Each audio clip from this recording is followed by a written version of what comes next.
ദാസ് മോദി, അനീഴം നക്ഷത്രം, മൃത്യുഞ്ജയ. പിന്നൊരു പായസവും.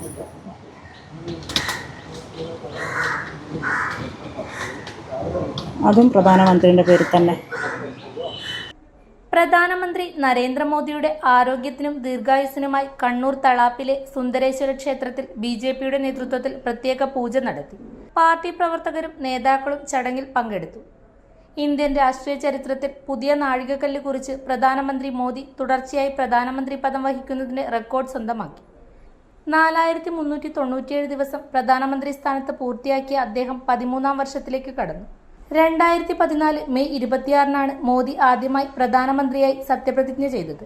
തുടർന്ന് 2019 മെയ് 30-നും 2024 ജൂൺ 9-നും വീണ്ടും സത്യപ്രതിജ്ഞ ചെയ്ത് അധികാരത്തിലെത്തി. ഇതോടെ ഇന്ത്യയുടെ ആദ്യ പ്രധാനമന്ത്രിയായ ജവഹർലാൽ നെഹ്റുവിന്റെ തുടർച്ചയായ പ്രധാനമന്ത്രി പദവിക്കാല റെക്കോർഡാണ് മോദി മറികടന്നത്. മോദിയുടെ രാഷ്ട്രീയ ജീവിതത്തിലെ പ്രധാന നേട്ടങ്ങളിലൊന്നായ ഈ ചരിത്ര മുഹൂർത്തത്തിന്റെ ഭാഗമായാണ് പ്രത്യേക പൂജകളും പ്രാർത്ഥനകളും സംഘടിപ്പിച്ചതെന്ന് BJP നേതാക്കൾ അറിയിച്ചു.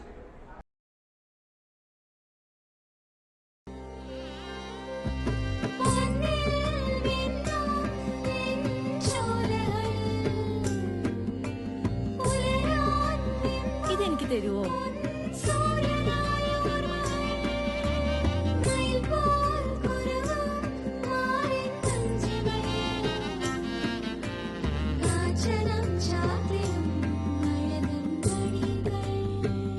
ചില ബന്ധങ്ങൾ പവിത്രമാണ്. കണ്ണും നിറയും മനസ്സും നിറയും. സ്വന്തം ജോസ്കോ ജ്വല്ലേഴ്സ്. ഇനി സംശുദ്ധമായ സ്വർണം ചെറുപുഴ.